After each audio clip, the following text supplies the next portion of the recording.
Welcome to the Tattoo Marketing Podcast. On this week's episode, we're going to talk about Sales 101 and why this is so important for tattoo artists and shops. Now, I know the biggest thing is tattoo artists and shops are like, hey, I'm not a salesperson, but you would be surprised. Actually, technically, all tattoo artists are commission-based salespeople. We discuss that, why this is important to know, and ways to improve your quote-unquote sales game to get more clients and bring people coming back more.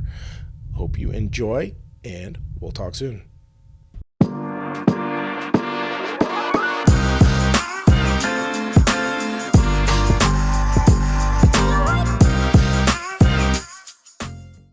If you are a tattoo artist or shop owner, you are a salesperson. Now, I know what we all think when we hear salesperson, and I can promise you it's not what you think, what we're going to be talking about. But I don't know about you, but when I picture a salesperson, I picture that person with the slick back hair in the used car lot with all these junky cars, smoking a cigarette in a cheap suit that's going to make you stay as long as they can to try to get you to buy something and put all kind of pressure tactics and do that kind of stuff. Or and I know some of you shop owners have had this unfortunate experience of dealing with a company like Yelp. Yelp has a relentless sales team that will bring you off the hook, try to get you on the phone, try to get you into meetings, and that's to get you to spend more money.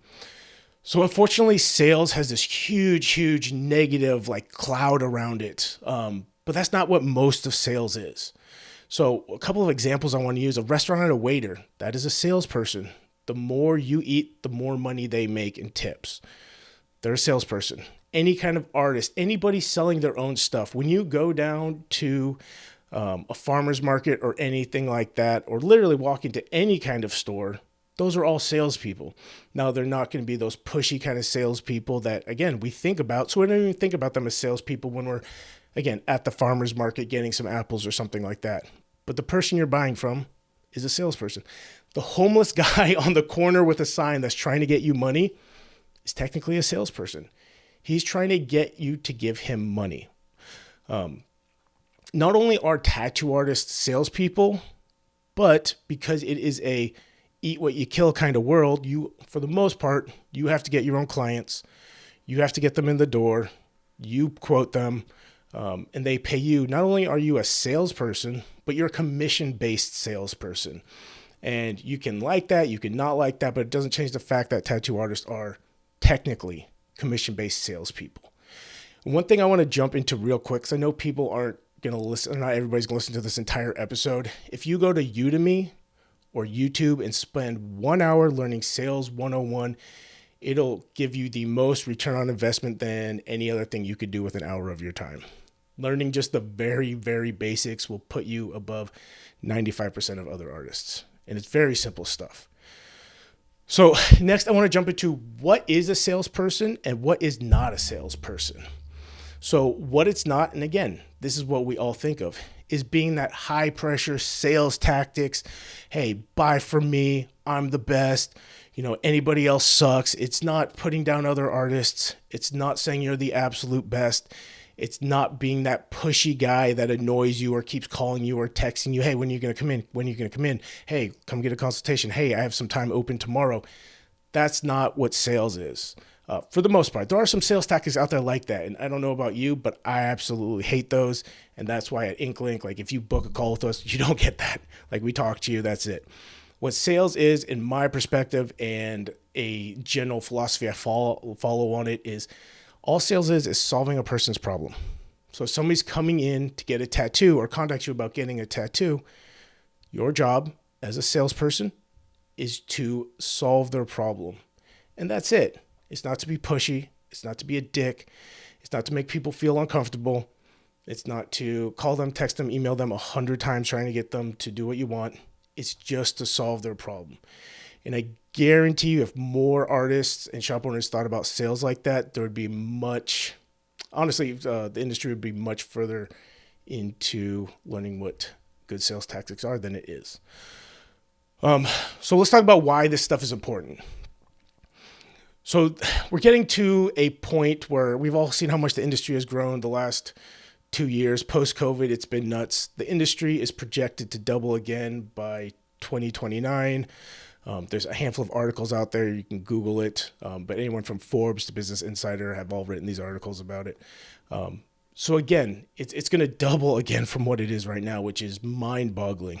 But we're coming to the days of where being a good tattoo artist isn't good enough. There's, depending on where you live, 10 tattoo artists within a half-mile radius that are just as good as you.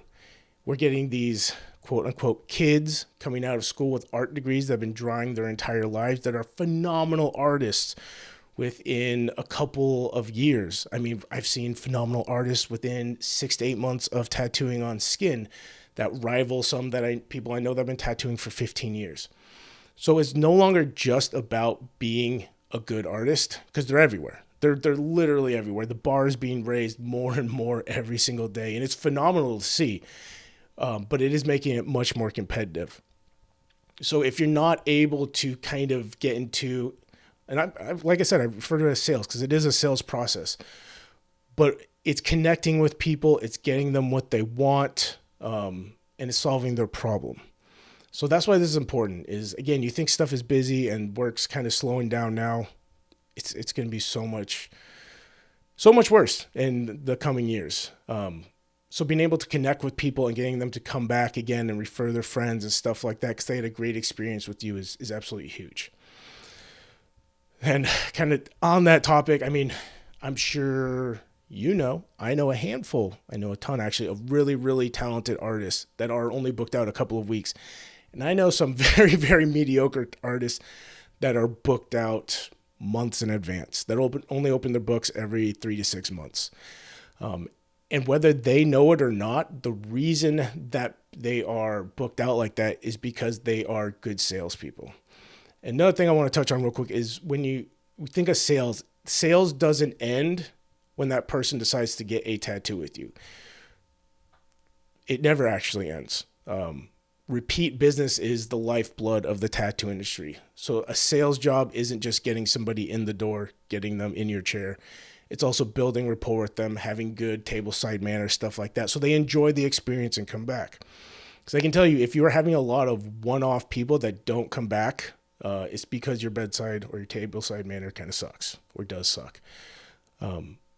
There's a lot of artists that are decent but not amazing. Again, that are way more booked out than really talented artists because they're able to connect with people more. So let's talk some sales 101. And this is a big one. Attitude and energy. You are your brand. As a tattoo artist, as an independent contractor, you are your own brand. If you own a shop, your front desk person is your brand. They are typically the first point of contact. So think of any time that you've called a business, or if you've had like multiple contractors come out to give a bid on a project at your house, or seen multiple mechanics, stuff like that for something with your car. If a person was rude or they sounded like they didn't care about the conversation, did you do business with them? Did you ever call them again for anything? If a friend asked you about them, did you say, hey, these people are awesome? No, you said, hey, I talked to them, they were rude. I would not recommend going there. And that's one of the things that we see a lot in the industry with artists reaching out or people requesting consultations, is there's not a lot of, I guess, care given when you're responding to them. And that's the really, really easy way to get them to go somewhere else. I mean, even if you're not interested in a tattoo, tell them that. Refer them to somebody else. Tell them, hey, sorry, I only specialize in black and gray, but I know this amazing geometric artist that would be much better for that. Here's their number. This is how to get a hold of them. Because I guarantee you that's going to build way more rapport than never answering them. Ignoring them is going to piss them off. And you'll get a bad review. Not only that, but when that person does want an actual black and gray tattoo that isn't a geometric, they'll come back to you because you've built that amount of rapport with them. Answering every single person and taking a little bit of time is huge. Excuse me. And so with this, you don't need to change who you are. You don't need to have a fake personality. You don't need to be like overly bubbly, happy. Oh my God. You don't have to do anything like that. But you do need to understand that people are going to respond better to you if you're happy, if you're smiling, if you're doing something like that. And again, don't make up this completely false character, but it's one of those things like you're going to talk to your kids different than you talk to your best friend. It's not being a different person. It's just being who you're around, and adjusting your attitude and how you talk and stuff like that. Like you would never talk to your mom the same way you talk to somebody that you don't like, you know? And it's not that you're being fake with either of them. It's just how you are. And it's just your personality and your feeling towards them. So don't think of any of this stuff as becoming like this fake, overly happy, bubbly person. Be yourself, but understand that there are different versions of yourself depending on who you're talking to. And your clients you should like, at least most of them. Yeah, I know there's a few that nobody's going to like. But for the most part, you should like them. They should pretend, or at least think in your mind that they're your friends. Because again, that bedside manner and actually striking up a conversation if they want to talk is huge, and it makes a big difference. So you don't have to make a fake personality, but do realize you adjust how you talk depending on who you're talking to, and kind of think of it like that. Another thing is, people care about themselves. They don't care about you. This is about your client. So take the time to actually talk to them about their ideas and stuff. I'll tell you, for you guys that have working with us or that have listened to the podcast or seen any of our stuff, like we have this AI booking bot that's absolutely phenomenal. People think it's a real person. They'll go into shops and ask for the bot by first name. But this bot does so amazingly well because one, it reaches out instantly. It reaches out within a minute when somebody fills out a form, but it talks to them about their tattoo. Now, we already know what they want because they filled out a consultation request form where it's got description of tattoo, placement size, reference images, style, all of that stuff on it. But the bot will still ask them, hey, what are you thinking about getting? Do you need us to design something, or do you already have something in mind? And they'll have a conversation with them about their tattoo. And people are so responsive to that. Even though we already know what they want, people want to talk about their idea. Again, this is another day in the office for you when you go into your shop to do a tattoo. For this person, this is something they're allowing you to put on their body for the rest of your life. People care about themselves. Talk to them about their idea. Make them feel special. And again, this isn't in some fake kind of way. If anybody has nieces or nephews or something like that, or maybe there's one you don't super like, but on their birthday, you're still super nice to them. It's not being fake. It's making them, you want to make them feel better. So it's the same kind of thing. You don't have to be fake, but understand, like, people want to talk about their ideas. People want to talk about their work. People care about themselves and their ideas. They don't care about you. They don't care about, they obviously want hopefully your artistic opinion. But talk to them about their idea. It will go a much longer way than you actually think. And especially if they can tell that you genuinely care and are interested in it. If it seems like you're faking it and you don't really care, it's going to do more damage than not talking about it at all. And so next thing is, most people have a favorite tattoo artist, and it's more about the connection when they're in the chair. I've said this a handful of times. I've been going to the same tattoo artist for about 10 years. He's in about 70% of my body. And the biggest thing is I like the guy. He's an awesome dude. Again, he stays booked. He opens his books every 3 months, and it's been like that for years. Even last year, this year, he hasn't seen a slowdown. But he's just this super friendly, laid back dude that you can sit there and you can talk with, and he's a really nice guy. Again, as we're moving forward, as more and more amazing tattoo artists are showing up in every city, every shop, it's going to be less about, because it's all going to be a high quality work. It already is getting to a point where it's almost all, if you go to a good shop, everybody does good work. It's more about how you're going to be able to connect with people, have a conversation. If they like you, they're going to come back. And again, if you're not getting a lot of repeat business, it's probably because people don't like you. As sad as that is, and can hurt some feelings, that's the truth. You don't do business, you don't hang out with people that you don't enjoy spending time with. So a couple things to know about sales. The number one reason shops and artists lose out on potential new clients is the time it takes to get back to them. So, and when I mean that, when somebody reaches out either via email or calls the shop or shoots you a DM, if it takes a long time to get back, they've already moved on to the next shop that is more responsive. And again, that's for any industry. This isn't, the stuff we talk about isn't just for the tattoo industry. This is for any industry. If you've ever had some kind of emergency at your house, well, emergency, quote unquote, like pipe broke, HVAC went out, stuff like that. Or if you're just looking around to get quotes on getting your windows tinted, you're going to try to get a hold of a shop. And if they don't get back to you, you're just going to go to the next one.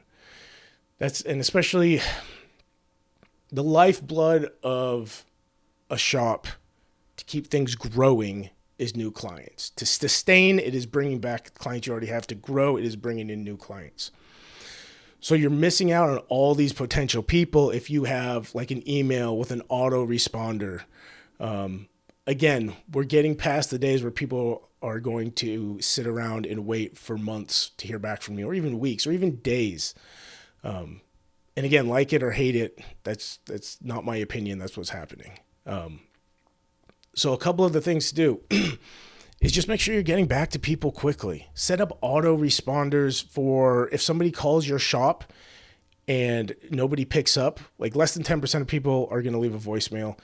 They're probably not going to call back. But if you immediately, when they hang up, if nobody has picked up and has hit that voicemail, they're getting a text saying, hey, this is Mike from ABC Tattoo.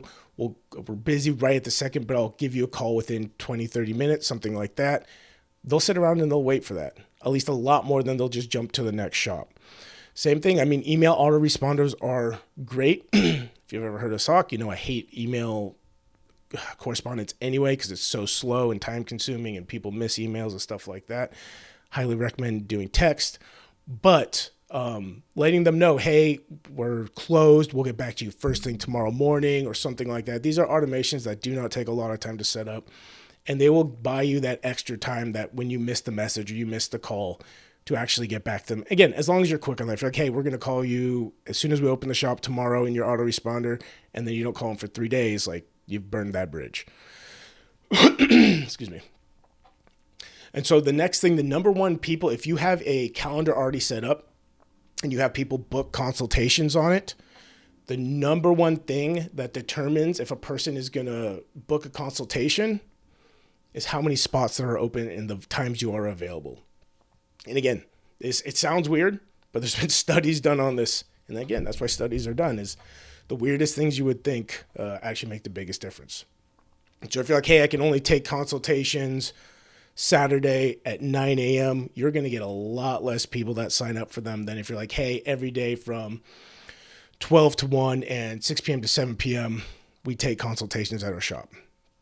And again, it doesn't have to be an in-person consultation. It can be a phone consultation. It can be a Zoom consultation. There's a million different ways to do this now. Almost everybody knows how to use Zoom or Google Meet. Almost everybody, not everybody.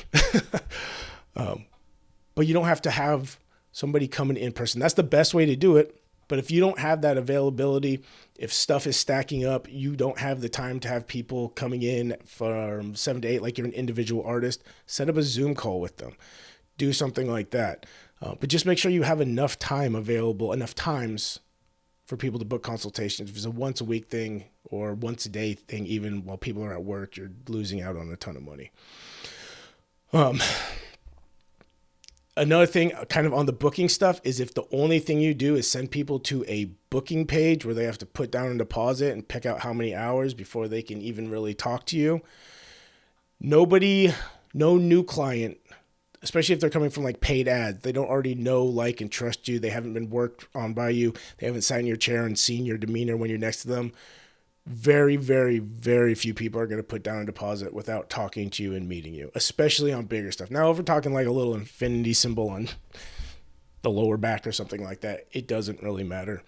But if you're actually looking for stuff that's more than tiny little bangers and shop minimums, people are going to want to talk to you if they don't know you. Even me, even the artist I've been going to for 10 years, I want to talk to them about the idea and get at least a approximate amount of time so I can book my day and see what's going to happen then, and do it around the tattoo I'm going to get. So don't send people to a booking page before they talk to anybody, especially the artist. That goes back to the whole building rapport thing. Don't send people to just a booking page and expect them to put down a deposit without talking to anybody. It's amazing how many shops do that. And again, that's why we have some shops that are flourishing, some shops that are really, really struggling. Is, for years, you could just be a tattoo artist in a tattoo shop and be busy. As of the last couple years, that's no longer the case. And it's, like I said, it's going to get worse over the next couple years. All right, on to the next thing. You should have one point of contact for everything up until the consultation. If you have a front desk person, awesome. They should handle all the contact stuff. We've seen it bounced around to different people, different front desk people, different artists. We've seen shops that have multiple people. There's no communication, and so multiple people reach out at once or within a day, and the person gets super confused. There should be one point of contact until that person is in the shop talking to the artist. And then after that, the artist, unless it has to do with something booking and the shop books it, should be the person that handles it from there. Don't make it confusing. A confused mind says no. If multiple people are reaching out, you're going to lose clients. All right, next thing is taking all the friction out of the consultation process, which is insane at a lot of shops. If you're having somebody call the shop and you're like, okay, cool, go look at our Instagram, go look at our artist, then fill out this form online, and then we'll book a consultation. Nobody's going to do that. At least very, very, very few people are going to do that, especially new clients. Make it as frictionless as possible. And I know there's this whole thing out there, hey, well, if they really want it, they're going to do that. No, they're not. No, they're not. How many times have you seen a product or a Facebook ad or tried to Google something you wanted to buy and the website took more than 8 seconds to load and you left and you never came back again? You're not special. Your work can be done by more than enough people in the same town you're in. People are not going to jump through hoops to pay you to tattoo them when there's a ton of other great artists. And I know that's going to hurt some feelings, but that's just how it is. And some of these shops have these most complicated ways just to book a consultation, like sending people through 4 to 5 steps. And again, everything we talk about on this podcast is off of data. This is another thing. There's been a ton of studies done. Every step you add to a process, some kind of sales process, you're learning losing 9% to 32% of the people. So when you tell somebody to go to, after they call the shop, the next step is go to Instagram. The next step is find the artist. The next step is book a consultation online on our website. You're looking 3-4 steps right there. You're looking 30 to 100% of the people aren't going to do that. And again, there's going to be some that do, but the vast majority of people aren't going to jump through hoops to pay you to tattoo them. Again, the tattoo industry is growing. There's a lot of people in it. There's a lot of good artists. Just being a tattoo artist is not good enough anymore. And again, I know it's going to hurt some feelings, but suck it up. That's life. Another thing, leaving the conversation with the client or potential client knowing what the next step is. Never leave it up to them. Never, never, never. Hey, give me a call when you're ready to get tattooed. Oh yeah, just stop by the shop whenever you want to talk. No, actually leave the conversation with them knowing what the next step is. Oh, you want to get a consultation? Come by tomorrow at 9 a.m. or Tuesday at 9 a.m. Not just, just swing by the shop whenever, I'll be there. There's a huge, huge, huge psychological factor behind that. Actually setting up steps, setting up plans, letting them know what the next step is versus just, oh yeah, come in whenever. And the person just, okay, I'll come in whenever. And then they just never do. So never leave any conversation. If it's people coming in to book a consultation, if it's someone putting down a deposit, if it is somebody that is done with their appointment, what's the next step? Do they need aftercare? Do you want to check in with them after? Do they want to book another appointment?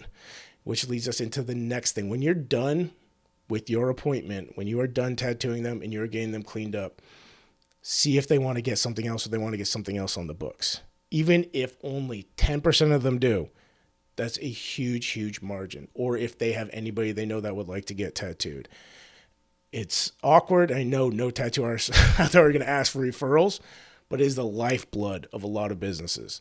And a thing we're going to see shops doing more and more of, and we're already starting to see shops do more and more of, not at the artist level, but with using automations and stuff, asking for referrals. But definitely asking if they have any other work, if they have any other projects they want to work on before they set out the door. Because you'd be amazed how many times you're going to actually get another deposit for another tattoo instead of, okay, cool, just call me when you want your next one. Same thing. Always leave it with the next step in play. I know that was a handful of things. We're already at 25 minutes. I was trying to keep this short, but there's so much in sales. There's so many tiny, tiny little things that make the biggest difference. All sales is one, psychology. It's just knowing how to work with people and solving their problems. That's it. And making it a clear path, a clear, easy path for them to get tattooed, come back, tell their friends, do all that stuff. So many shops make every single little thing so damn complicated. And, the saying is, a confused mind says no. And there's a lot of shops that confuse a lot of people out there. So again, there's courses on Udemy. That's Udemy. When you sign up for an account, I think you can buy courses for like $10 or $15. But take a couple courses on Sales 101 or go to YouTube. It's free. There's so much sales training on there. And it will put you, it is the biggest difference maker that you can do in the shortest amount of time. Is just learning some small stuff about sales and how to set things up. It's a game changer. It's a game changer. The shops that we see growing, the artists that we see growing consistently, even in last year, even this year. I know the economy is bad and there's so many more shops, and this is all true stuff, but there's plenty of shops out there still growing. They just have their sales process dialed in, their artists dialed in, they have good bedside manner. I mean, look how many shops are in your town. Think about how many people are getting tattooed every single day in your town. It's not that there aren't people out there getting tattooed. You just need to get them into your shop and keep them coming back. So anyway, again, highly recommend just doing a little sales training. Makes a world of difference. If you have any questions or you would like to talk to us about how we set up our sales process and automations for the shops that we work with, or you'd like to book a free consultation with us and we see if we could be a good match for your shop or yourself, you can go to inklink.com or hit us up on Instagram at inklink marketing. Hope this was helpful, and we'll talk to you guys soon.